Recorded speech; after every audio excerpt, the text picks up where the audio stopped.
Well, hello and welcome. Recently I realized that I really ought to be sharing some knowledge, some of my knowledge about leatherworking for you all if you want to do some leatherworking projects of your own. I wouldn't call myself a professional leatherworker, but I've done some things. I'm mostly self-taught, and I can show you some of the things I've done in the past. This is probably my pride and joy, this scabbard for the sword here. I followed some directions online, did some research, and sweated over the details, tried to get it really right. And it's a reproduction of a 11th, 12th century sword scabbard. And there's my little sword. The interior of the scabbard is wood, but you can't really see much of it here. Anyway, that's just one of the things. I made some other things when I was living in California, but I've had to leave a lot of those behind. This is one of the better things I brought with me.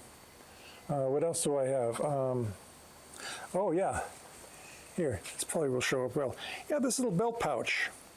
Many years ago, I was invited to a Renaissance fair, and I realized people were wearing belt pouches which are authentic to most of the Middle Ages.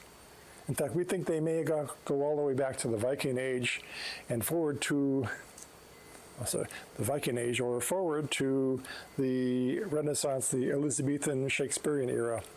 Anyway, the people were wearing things like this, and I said, I want to keep my wallet in here. And I measured my wallet, made a little thing like this. This was in 1990 or so, roughly speaking, a long time ago. Let me show you how it works. See, the little loop here pokes out of the flap. This goes right through it, holds it in place, and it's easy to pop out. I didn't want to buy any metal fittings for this, so it's all leather. In here, I think this is actually torn off here. Probably can't see that. This little spacer here loops around the back. It's pretty easy and simple. And today I don't have my wallet in here, but my cell phone. And of course, back in 1990, there were no cell phones, so there we are. See, I want to talk about leather first. What is leather? Most of the leather we see available to us is cow skin, cowhide. Although this is actually pig hide. This is actually pretty common in Thailand because you guys eat a lot of it. I made things out of kangaroo skin.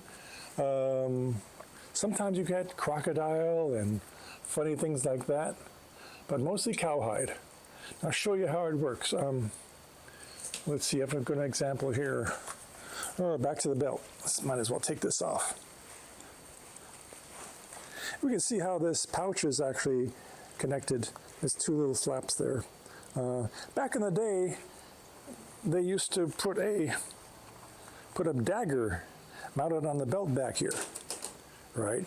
So that it would stick out the top of this pouch. And the dagger was called a bollock dagger, and it kind of looked, phallic. In fact, some of the pouches look kind of, like a ball sack. Anyway, I'm not talking about that. I'm talking about the leather here.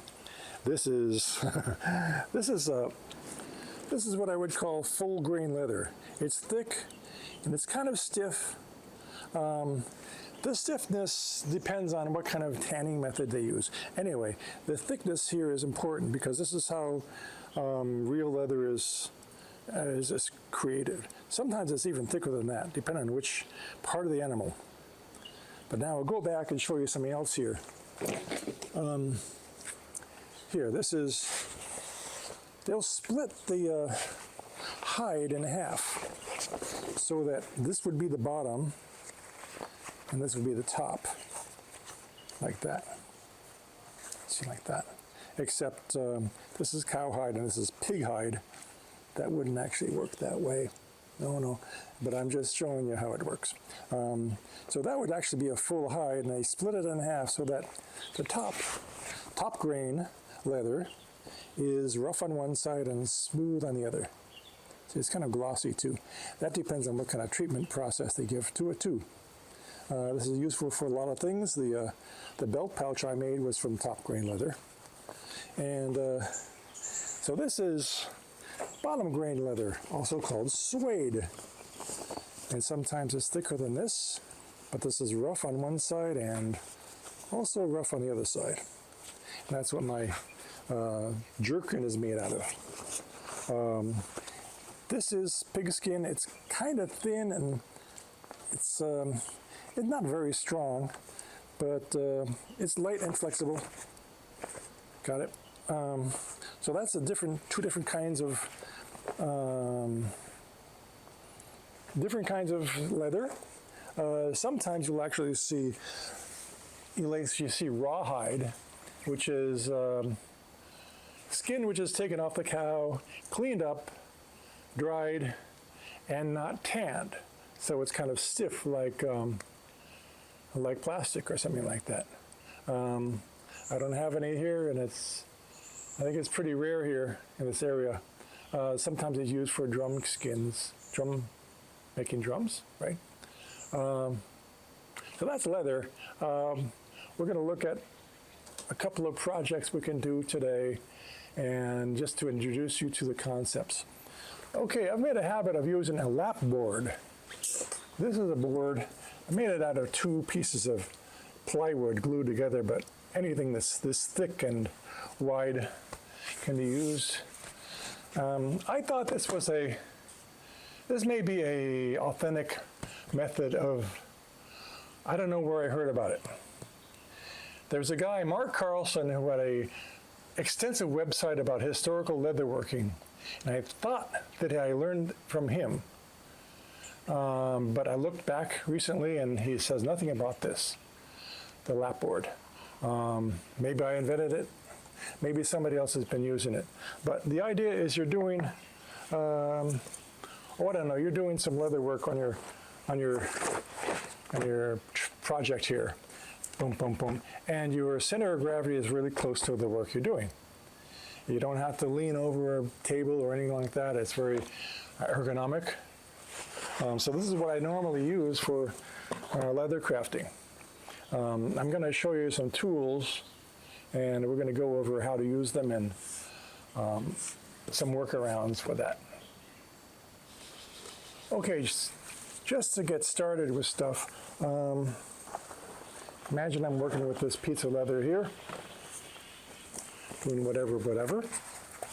I'm going to stitch by hand with these needles here, one of them, and I'm going to run some thread through the holes, but I don't have holes yet. So what I got to do is use an awl. This is the simplest, most primitive way of making holes. It's just sticking a pointed object into it. Boom, like that. And sometimes, let's see.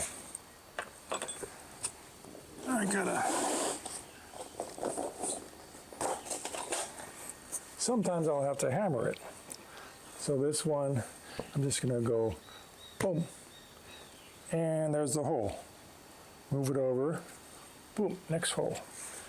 Now, for real modern professional leatherworking, people don't like to do it that way. What do we do instead? Here's some other stuff.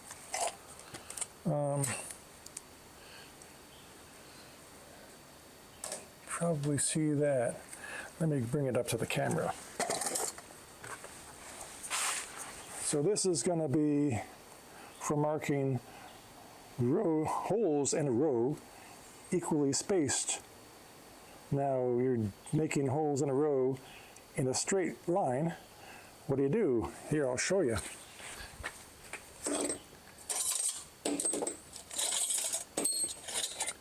What do I see here?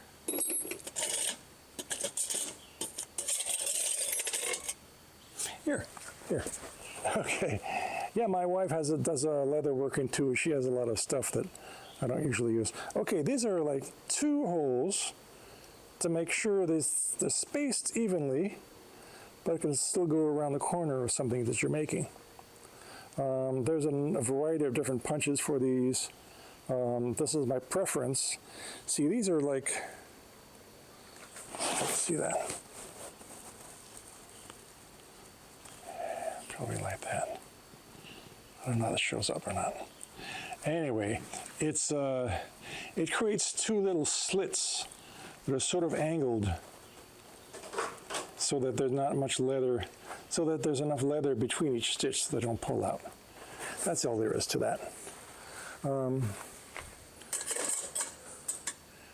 Shoot, there's also, if I want to make a little hole, this is actually a punch, and it makes little ground pieces of leather, and they come out from that little side hole, and you hammer it from above. Boom. Now this is good if you got to make a hole in the middle of the leather. That's fine, but if you, let's see, what else do I have here? Oh yeah, this is a lot of fun. Very useful. If you're making holes along the edge of the leather, and you have to decide which size hole you're going to make. Very handy little craft device. It's not 100% necessary, but it makes things a lot easier depending on what you're doing. For stitching, I don't usually poke or punch holes. That's kind of coarse. Some people prefer that. Oh, see my sleeve? Okay, watch. The little holes in my sleeve were created by this punch here. And it's got a little hole in the side for ejecting pieces of leather. It's kind of a leaf shape. I'm thinking of making more here to ventilate my jerkin. Wouldn't that be cool? Anyway, these are tools. If I'm cutting this out, if I'm cutting this out, there's some various knives you can use, but just something like this you can buy from a stationery store. Once this little knife becomes dull, you just pop it off.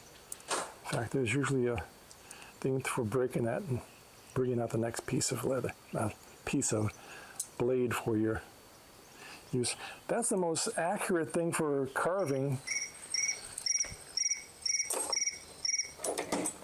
Now I can use a pair of shears. These are kitchen shears, and I'm not even sure how sharp they are. And I can cut through leather with it, probably, but it leaves a real ragged outline, and we're not going to do that. So let's see, it leaves a ragged outline, but well, I'll show you. Here. I picked this up recently. This is a hide. This is a pig suede. This is pig suede. I paid, see how large that is? I paid 150 baht for this. That's, what is that, $105 in American money? Something like that. And I can make a lot of things. I think I made this jerkin out of that much leather. That was about right, yes. And I'll make something else now. So I've got an idea for a simple project we can make together today. When I say purse or pouch, personally I call this a pouch. But when I think of a purse, I think of, in English, when I purse my lips, I go, and it's sort of wrinkled like that. Let's see. There's a kind of coin purse. Let's see, do I have any coins here nearby? This is not a really good piece of leather, but I'll just show you. The coin purse would be, you pull it up on all sides, and you draw it together, and it holds your coins in there. This is kind of a triangular piece. I really don't like that. I mean, I would prefer a round piece. Can I make it out of this? I'm going to make it out of this pig skin over here, because I want to show you how I measure it. And, well, I need something round to measure it. This is a dinner plate. That's about the right size. If I get a piece of leather that size and round like that, I can purse it up into a nice coin purse. And this goes way back to the ancient Roman Empire and maybe before that. Anytime people would had a handful of coins, and you probably know this from Dungeons and Dragons when they say, "Oh, 50 silver, here's your coin purse." Just like that. You can make one of those at home. So I'm just going to say, I'm going to cut out this round piece in here. And I think I saw somebody saved a piece of chalk. And I think it was me. Chalk is good. What I should warn you about is leather is an unforgiving medium. Unforgiving. What does that mean? Once you cut it, it's cut. So you have to think a couple times before you measure it, and then measure it a couple times before you cut it. Compared to, I don't know, steel in a blacksmith's forge, you can always reheat it and reshape it. Clay, if it hasn't dried yet, you can always throw it back in the wheel and try again. But leather, once you cut it, you gotta stick with the program. So I'm gonna just draw this circle around it, and I'll just cut that. And yeah, since I don't like cutting with the scissors, and since I already have this heavy plate, when you cut leather, it tends to wiggle around and interfere with your measurement. But if you have something heavy holding it down, it doesn't really do that so much.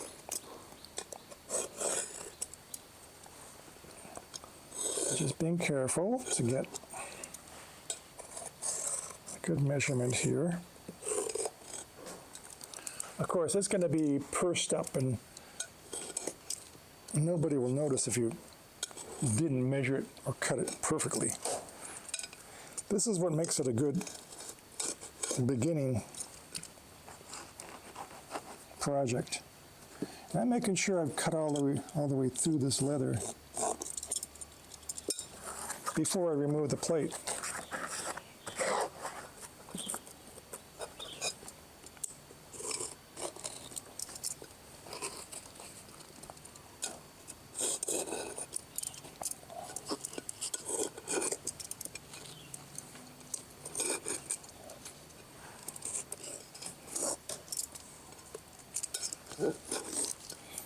Okay.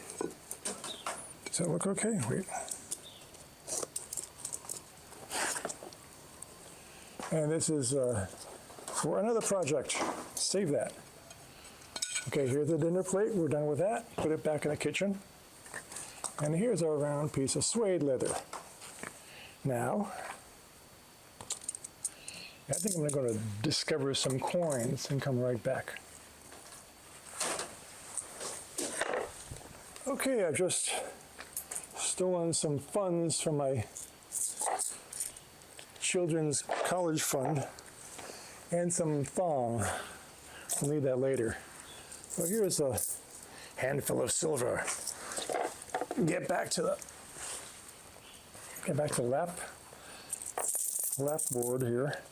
So that's sort of what I'm going to be expecting here. Something along those lines. It'll look cooler than that. I need to punch some holes. Now, for this project, I could take the knife and just cut slits. However, I think that slits might pull out under stress. This is not a really stressful situation, but I got a punch. Remember this, it's a punch, it's a hole punch. So I can knock this in and make holes for this thong. This is actually jute cordage. And yeah, I can smell it. It smells like burlap. But I would like some leather cordage, but I don't have anything handy, so this will do. And so I'll just smack some holes around the perimeter of this disc. No, there's a cat playing with a tripod, so if it's unsteady, it's his fault. So what I'm going to do is mark regular places. Even spacing is where it's at. Now I don't have a special ruler or marker or something like this, but I've got fingers. What I can do is say, okay, mark here, then maybe 2 fingers. Yeah, 2 fingers of the measurement. Don't forget. And then just go around making these 2 fingery measurements. That's going to be adequate. That'll be fine. Mosquitoes today. Starting to warm up. Okay, I'm coming around to the end, and I sort of want these to meet in an even manner. So I hope it turns out.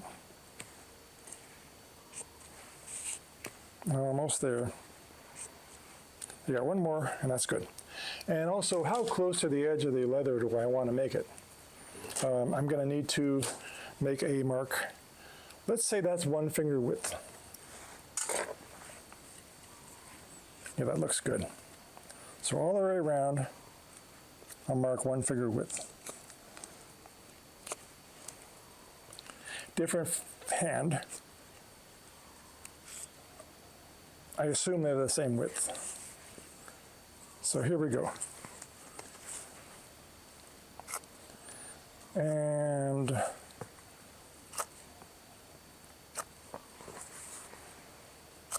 there we go. That's finished with the marking. So you can see all the X's show me where I'm going to poke holes. And I can do that right now with this thing. Just going boom, boom, boom. Did it go through? No, let's go a little further. This is a new punch for me, so I'm not sure how well it works. Oh, I do want to show you something cool. If I need to sharpen this, I think I probably need to get closer with this. If I need to sharpen this punch, what I've got is a rat tail file, and it can insert inside this punch and sharpen the edges of the punch itself from the inside. And almost any punch I have, I can sharpen that way. Let's see if that helps.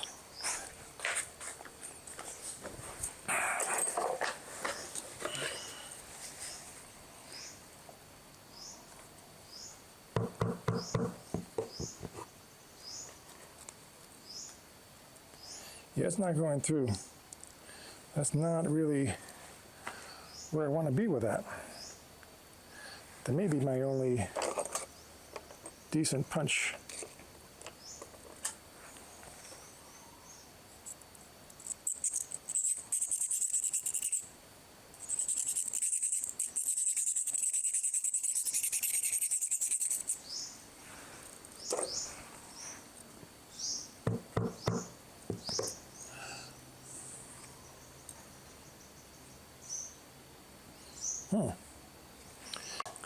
Okay, I've decided not to use that punch, but I use this one instead. I don't know why the punch isn't sharp enough, but I'm going to have to play with that one and discover what I can do to make it work. So meanwhile, I'm going to use this sucker. It's going to go a lot faster too.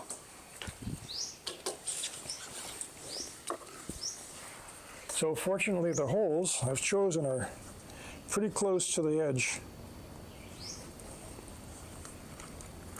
And I will hold it and rotate the leather to make sure it's going in.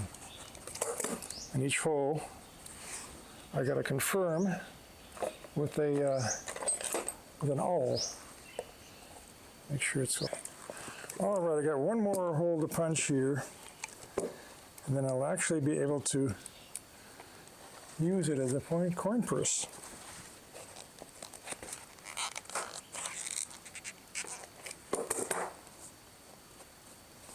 Now this is roughly 20 centimeters across.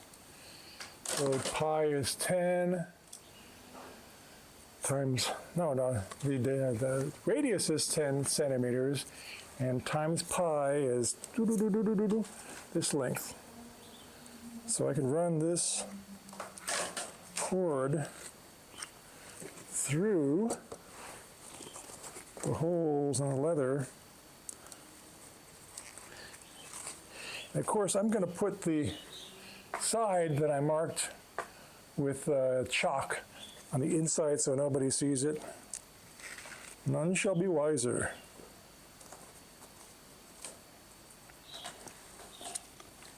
The cord kind of doesn't make it easy to thread. Here we go.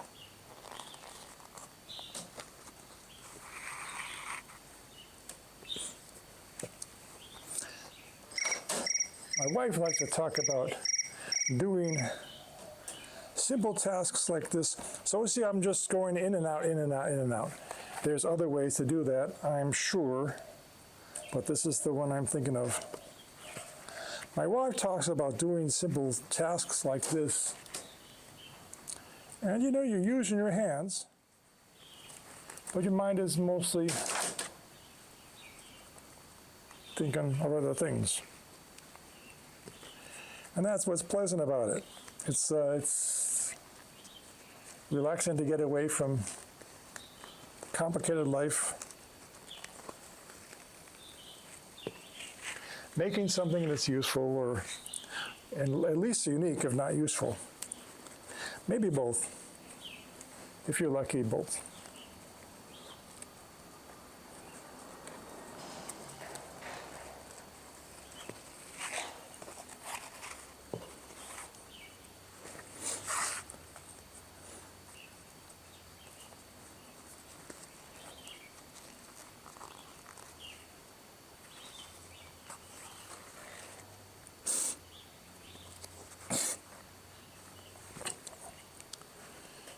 Take it from the other side here, go in and out. This one, and this is what it looks like. On the inside, looks like that. You can see the stitches. On the outside, there's two of them sticking out. And so as I pull this together, let's see, where's the treasure? Here's the treasure right in the middle here. And I'm going to pull these together, hopefully evenly.